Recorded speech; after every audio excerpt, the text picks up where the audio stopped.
From the Times and the Sunday Times, this is The Story. I'm Jane Mulkerrins. In December 2024, a video began circulating online. A young woman in a hallway, trying not to cry.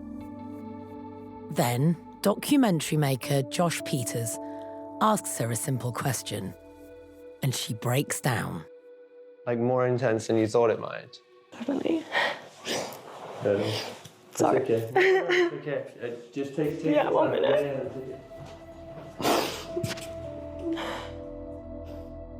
Her name is Lily Phillips, and she had just completed her mission to sleep with 100 men in a single day.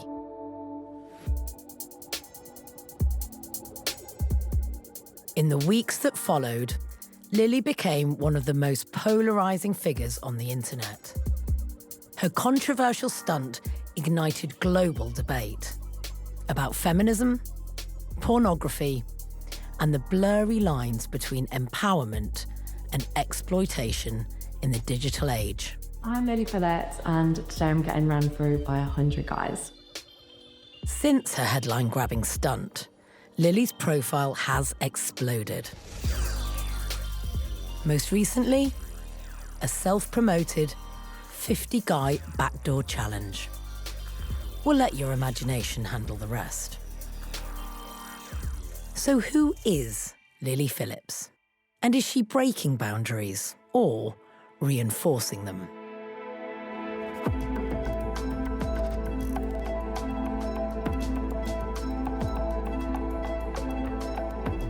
The story today: Lily Phillips, gangbangs, and feminism.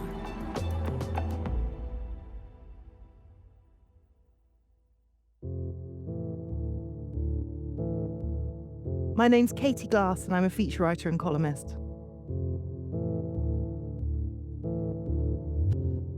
When did you first come across Lily Phillips? So I think, like a lot of people, I did first hear about her when this little YouTube documentary came out. It was particularly about Lily Phillips sleeping with 101 men. A young guy who's a sort of Louis Theroux type. He did an interview, a little documentary with Lily Phillips, in which he followed her basically experience of sleeping with 101 men in 14 hours. So we see him follow her on this whole sort of experience from when she's sort of setting it up, in it must be said, a sort of fairly haphazard way. We don't see the actual sort of men. They don't want to be filmed. I think that itself is quite telling that they're not shown on camera. And then we see her in the, I guess, for want of a better word, the aftermath of it. I think sometimes like feeling so like robotic, like by the, I think like the 30th, you know, like when we're getting on a bit, I've got like a routine of like how we're gonna do this, and like it just, sometimes you'd like disassociate. And we see her sort of break down in tears.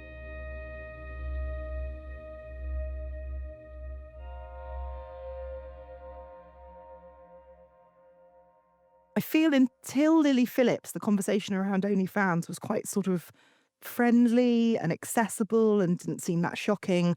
Whereas actually, I think suddenly knowing that this young woman was going to sleep with 101 men, I think really opened people's eyes, and certainly mine.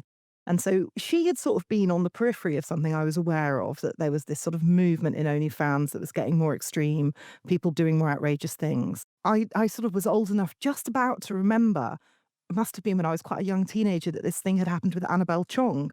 I want you to meet Annabelle Chong. To set a world record, this woman had sex with 251 men in 10 hours. And so I'd been very interested at the time, or sort of interested in that story. And it was just interesting that suddenly Lily Phillips was sort of recreating this. And actually, you'll see in the interview, I did bring up Annabelle Chong with her. You know, Lily's 20 years younger than me. And so I wasn't even sure if she would have heard of her. But it was interesting she sort of had, and how it had informed, you know, her experience. As you mentioned, you've just done an interview with Lily Phillips. Where did you meet her, and what were your first impressions when you met? So I walked into the publicist's office, I'm looking around for her, and you almost could have missed her because she just looked like, cliche, but like a classic girl next door. You know, literally, like there's other people working in the office. She just could have been one of them. This sweet girl stands up. She's in a little white cardigan and some jeans, and I didn't even realise it was her at first. So she wasn't a sort of, if you think of, let's say, people like Katie Price or Pamela Anderson, she's not a sort of sexy sort of person in real life. She just looks like a young university student. You know, she was nicely made up, but nothing like massively over the top. I think overwhelmingly in the sort of time I spent with her, really, it was just how normal she is. A very, very sweet, normal girl. I know you went into the interview with very few preconceptions, but was she anything like you'd been expecting? Actually, I'm ashamed to say this because I think of myself as a feminist, and I absolutely wasn't judgmental, but I didn't think she'd be as articulate and clever as she was. You know, like I asked her all sorts of very difficult questions. There was so many things I wanted to talk to her about. I mean, she was not desperately keen to talk about the specifics of money, but she did discuss it with me. I mean, we covered every single subject I wanted to cover, and she was happy to talk about all of it. And she, you know, she wasn't evasive. She was very articulate. She's an interesting, clever, thoughtful girl, like very thoughtful, actually. She'd really obviously spent some time thinking about some of the things we were discussing. So for anyone who doesn't know about Lily Phillips, coming to this completely fresh, who is she and what's her background? So her whole background is that Lily grew up in Derbyshire, which is quite a sort of rural area. She wanted to run a wedding dress shop when she was young. She wanted to study nutrition at university. So my parents are both together. I have one older brother, and we just had the perfect upbringing in like a little village. No kind of past trauma or anything like that. My parents raised us perfectly. And yeah, just honestly, it was perfect. And then, as she said, at university, I found out what I really wanted to do. So she starts off making what she described as sort of, well, makeup tutorials first, then what she described as thirst traps, you know, sort of cute pictures of herself. She said she'd always been very body confident, so she was posting this stuff online. She was posting on TikTok, on Instagram. Meanwhile, she was enjoying quite an open sex life. So she said she was having a lot of casual sex at university. She was having small, what she described as gangbangs. She was having threesomes. And then I think the word she used was, she's just said, and I, you know, thought, why not share that side of my life too? So at a similar time, interestingly, OnlyFans was appearing. OnlyFans being this platform which suddenly women could, or anyone could, just post their own content, adult content online and share it. So she starts with doing sort of topless pictures, then she does like girl on girl. And we sort of had an interesting conversation about where it becomes porn, right? Because actually I think some of the discussions I've seen with her, and certainly with other people around OnlyFans, they talk about porn when maybe someone's not really doing something that's pornography. But she felt it was when she started sleeping with men on camera. That's when she started feeling she was doing porn. And certainly it was when she decided she ought to have a conversation with her parents about what she was up to.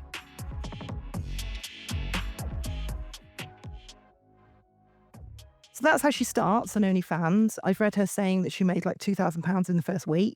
And a lot of girls have talked about how OnlyFans is a way they make a lot of money. And then I think OnlyFans creates like a lot of social media, an environment in which more interesting content gets more clicks. So obviously she was looking for ways to sort of draw attention to herself. And there may be a lot of people listening who have never seen OnlyFans, and so maybe weren't aware of Lily Phillips until quite recently. How did she become famous and break through really to the mainstream, to those people who would never have seen OnlyFans? So I think Lily became mainstream, or became a sort of OnlyFans star, because she put on this stunt where she would sleep with 101 men in 24 hours. And that actually really came to mainstream sort of attention, because a documentary filmmaker, a sort of small-time documentary filmmaker on YouTube, made a documentary about that and put it out.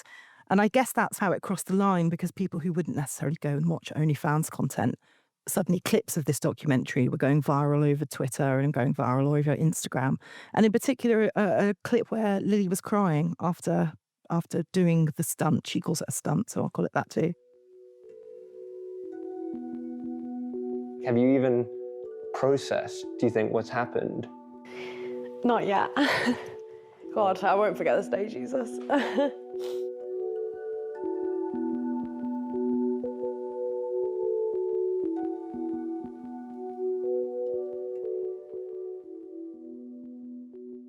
So, Katie, we've talked about the documentary, which shows Lily in a state of distress. You mentioned that she's crying.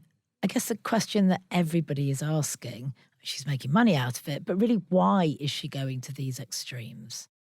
I think the answer is as simple as any sort of social media or content creation online nowadays, which is that extremes, it's about clickbait, it's about attracting fans.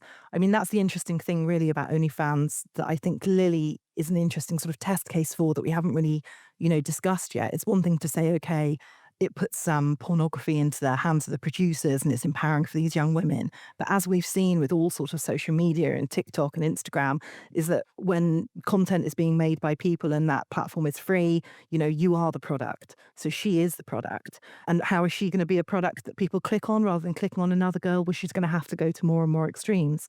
And if you think 101 is extreme, which I think even she, would agree with, the real question and maybe the real fear is like, what's next for her? Like, what's next for anyone? And I sort of talked in the article about this gamification of sex. And that's what's happening, I think, in pornography. And as a result of this sort of movement, so why do something so extreme? Well, because she's got to compete with, 4 million other content creators on that platform. She claims this was the fulfilling of a fantasy for her, that she wanted to sleep with lots of men. She was having group sex anyway. And she's quite clear about things she doesn't want to do. So I'd asked her about limits, so pegging, toilet stuff. Someone offered her 30 grand to sleep with a goat, So these are things that certainly are off limits. And actually, I feel like this is going to be mind-blowing to say, but if you actually think of the sort of sex she's having on camera, it's sort of quite vanilla.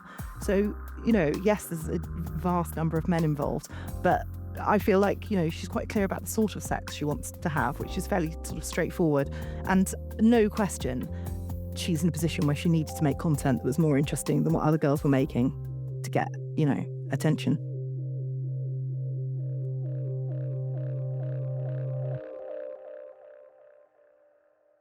You mentioned that she was slightly coy in talking about money with you. Did she admit how much money she'd made, in particular from that stunt?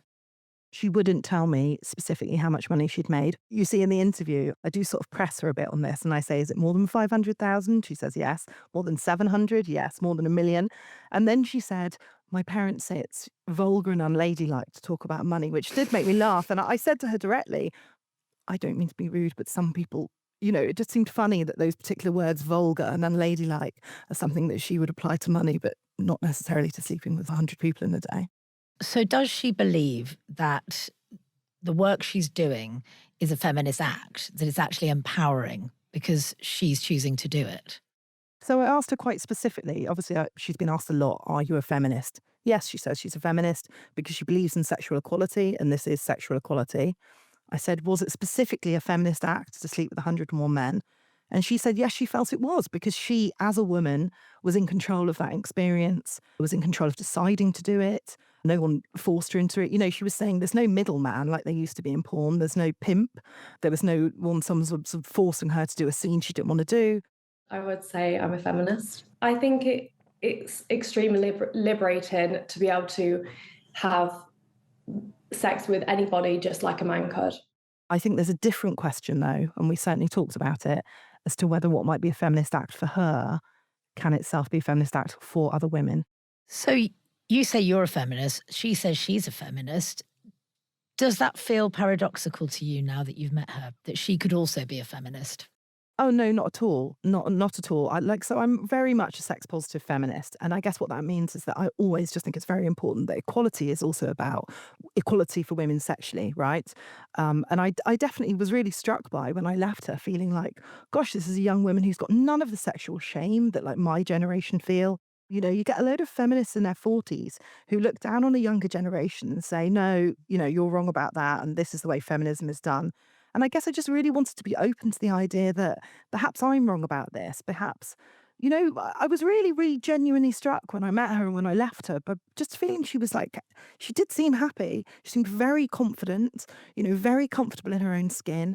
Like, that's just not how all young women I meet are. Like, a lot of young women I meet are very anxious about the way they look and the way they are in their bodies. And to see her just seem so confident and happy, I did talk to her and she said herself, like, if she was a man, she would be treated completely differently. And one of the questions I had gone in thinking about before I met her is, why isn't she Hugh Hefner? Why isn't she being celebrated as a sexual icon of some sort of sexual liberation movement in the way Hugh Hefner was?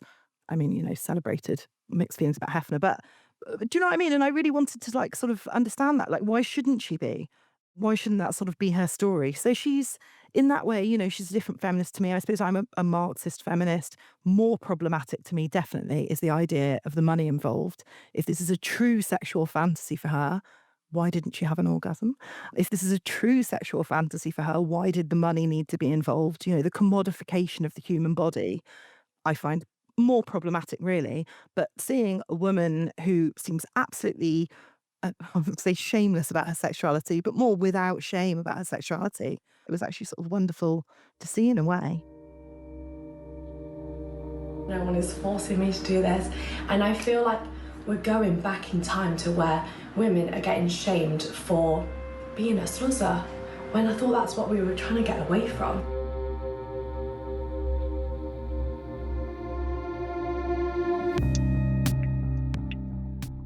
Sarah, can you introduce yourself, please, to our listeners? I'm Sarah Ditum. I am a writer for The Times. And how long, Sarah, have you been watching and writing about the porn industry? I guess my sort of first direct contact with pornography would have been noticing the sort of top shelf magazines and the newsagents when I was a kid. But more seriously, as a journalist, I think I've been writing about the pornography industry for, I would say, at least 10 years now. So we've come a long way from magazines to the internet. And I guess now, in some ways, we're in quite a new iteration in terms of pornography.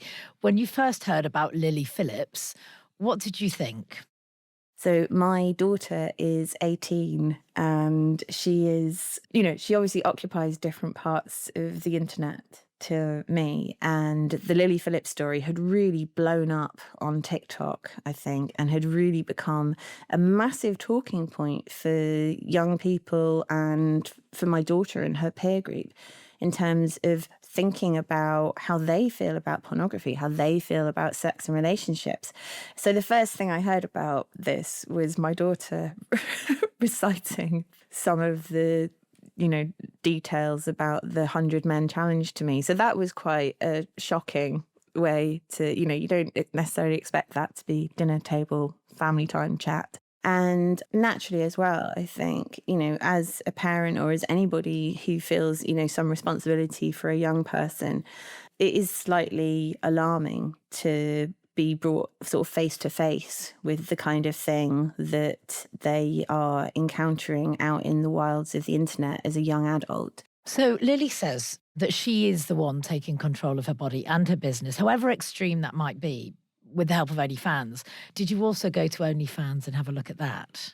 Yeah, and actually I've been sort of looking at and following OnlyFans for a while. So, you know, I'm not a power user. I don't know all the ins and outs of it, but I have some understanding of it as a platform. And I've read some really interesting accounts by performers, content creators who work through there about how it works for them. In some cases, really positive. In some cases, not so positive. But for lots of people, it is a solution to the, you know, the economic catastrophe, really, of Pornhub. So it wasn't my first sort of encounter with OnlyFans. I went, had a look around her page, what she was offering. So how has OnlyFans, in quite a short space of time, changed the porn industry? So the USP of OnlyFans is that it allows every content creator to set up their own channel, have subscribers, set their own rates, and produce bespoke content for their subscribers.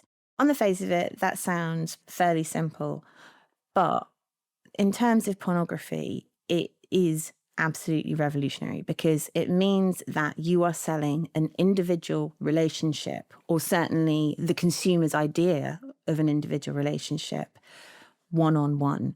That is an incredibly valuable proposition if you are someone who is seen as attractive, high value, high status, desirable. And you can really put a very high premium on that service. And it does, in theory, give the performers more control. It does, in theory, give them more protection. Where that starts to slip up is because of the competitive nature of OnlyFans, there is this constant escalation to do more, to give more. Certainly, if you don't have to look very hard at all to find cases of women who went on to OnlyFans with the understanding that it would be, a decent bit of money for some bikini shots. And you very quickly end up in a situation where men are messaging you, asking for more, offering a bit more, pushing at your boundaries. And it's very easy, if you don't have an extremely clear business model about what you're offering, to end up in a position where you've gone further than you want to. And I do think part of that as well is very tightly bound up with the ways that men and women act towards each other. So one of the really striking parts of the Lily Phillips documentary is after she has had sex with 100 men, she's distraught. But despite the fact that she's doing this thing that's taking this huge toll on her, during the event, she is worried about whether she's giving enough to the guy. They'd kind of be like, we've only had 2 minutes or 3 minutes and you said 5 on the message. Did someone say that to you? Yeah. And obviously it just makes me feel so bad.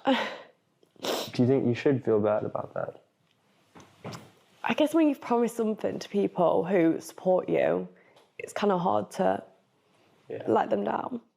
Part of that is, I am sure, necessary for the camera, because you can't be a successful porn star if you don't give the impression that you care about your audience. But I do think part of that dynamic of women feeling bad about saying no to men is what can make OnlyFans so invidious for women.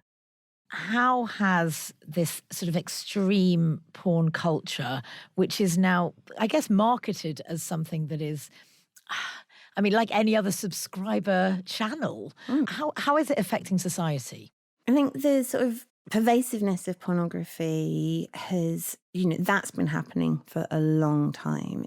Ariel Levy in the book Female Chauvinist Pigs called it raunch culture. Other people have called it pornification.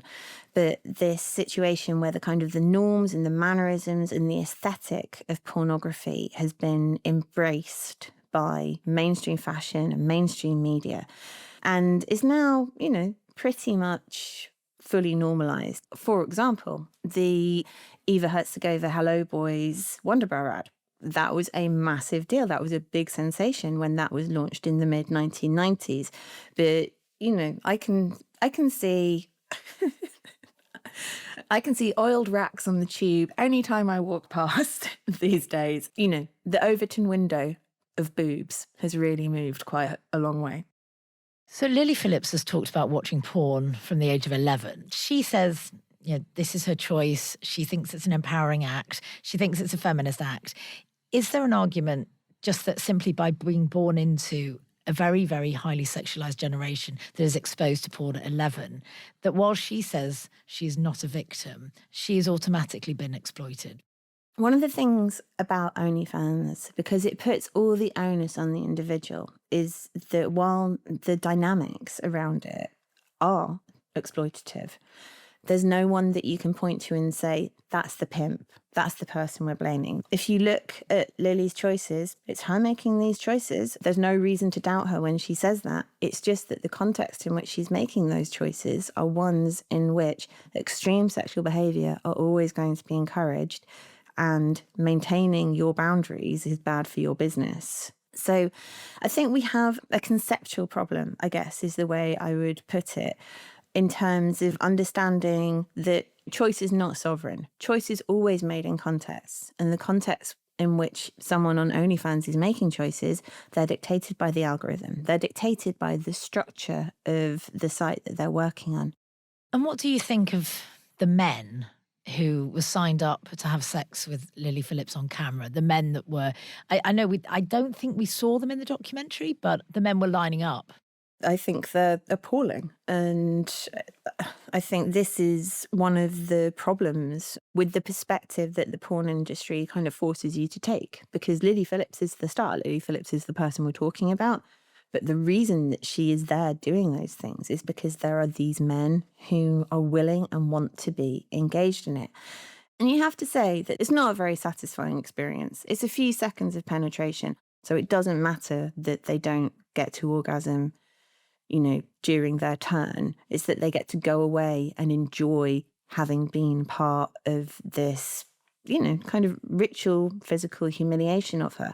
And some of the men in the documentary seemed to struggle to account for their own reasons to be there. Some of them seemed actually quite deterred when they saw what it actually involved, because, it's not the fantasy of having sex with a porn star. It's, it's quite sticky and unpleasant and doesn't smell very nice after a few hours, and all of that is in the documentary. And I think the fact that there is a relatively small coterie of men who see this as acceptable or even normal or something that they would boast about to their friends, I think it doesn't say anything good about the way that those men have been encouraged to think about women.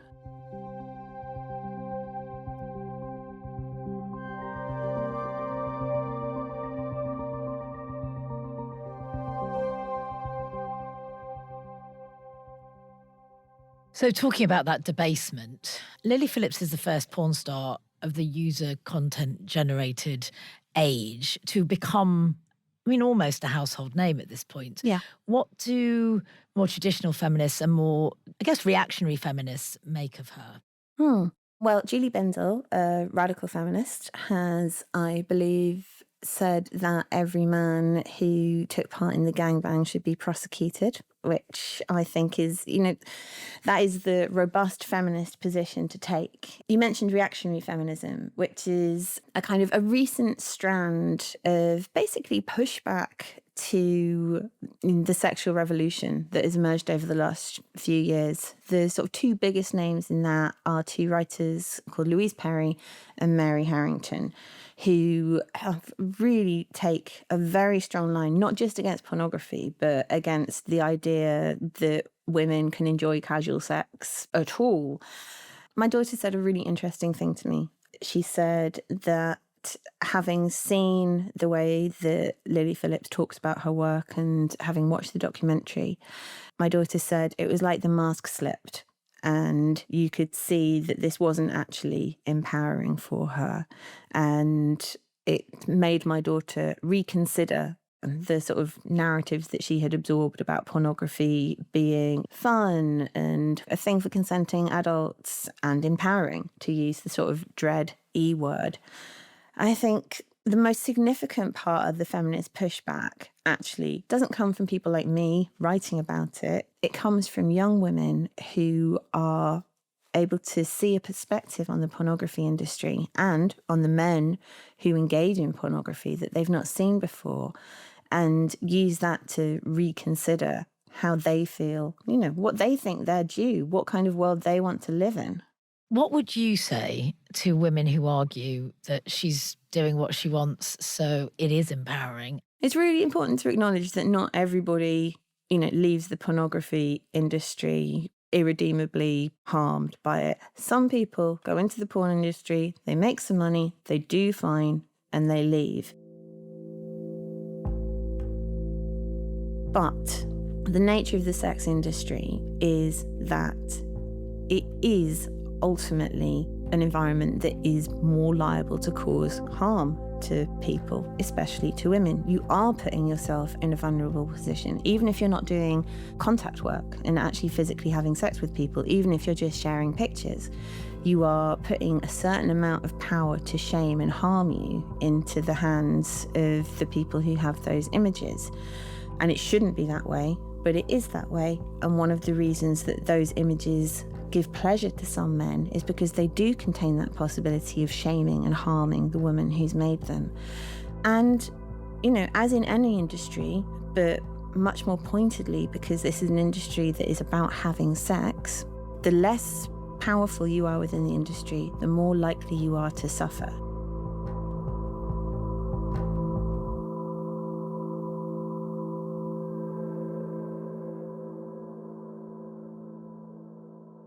In Katie Glass's interview with Lily Phillips, Lily admitted that while she knew the names of some porn stars who were quite famous to her, she had no idea who Jermaine Greer was. Are you worried about what this means for feminism and also the next generation of young women, your daughter included? I wouldn't say I'm exactly worried that Lily Phillips doesn't know who Germaine Greer is, because I don't think the future of women's liberation depends on whether Lily Phillips is aware that the female eunuch exists. But I do think there is a small tragedy there, right? So if you go back and you revisit The Female Eunuch, which is by Germaine Greer, or you revisit Intercourse, which is by Andrea Dworkin, you will find these incredibly powerful, intellectually rigorous writings that are engaged in an active debate.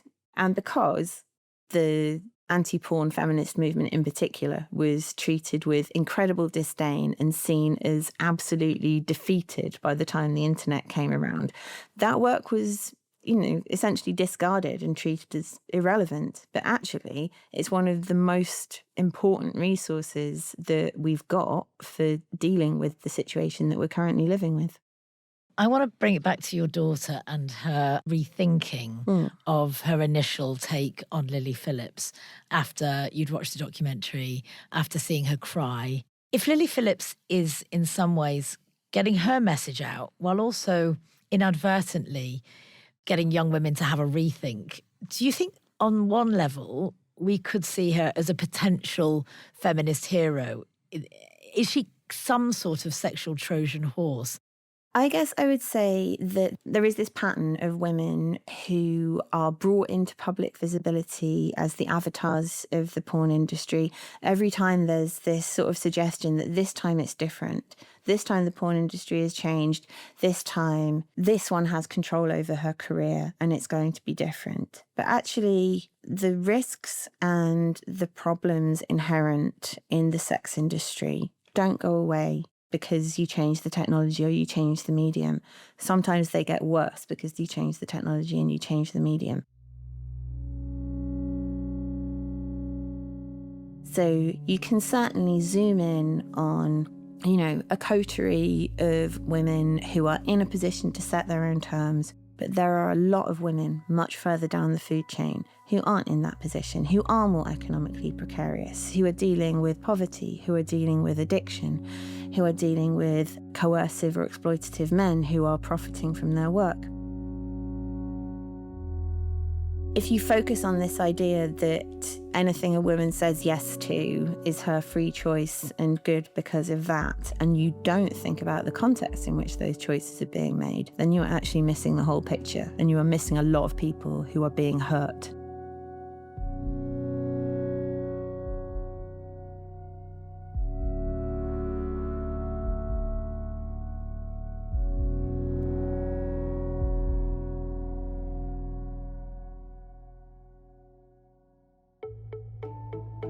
That was Sarah Ditum. And before that, Katie Glass. We'll put links to their brilliant articles in the description for this episode. Today's producers were Euan Dawtrey and Sam Chantarasak. The executive producer was Molly Guinness. Sound design and theme composition were by Mao Lassetto. If you can, please do leave us a review wherever you get your podcasts. And if you'd like to get in touch, drop us a line at thestory@thetimes.com. Thanks for listening and see you soon.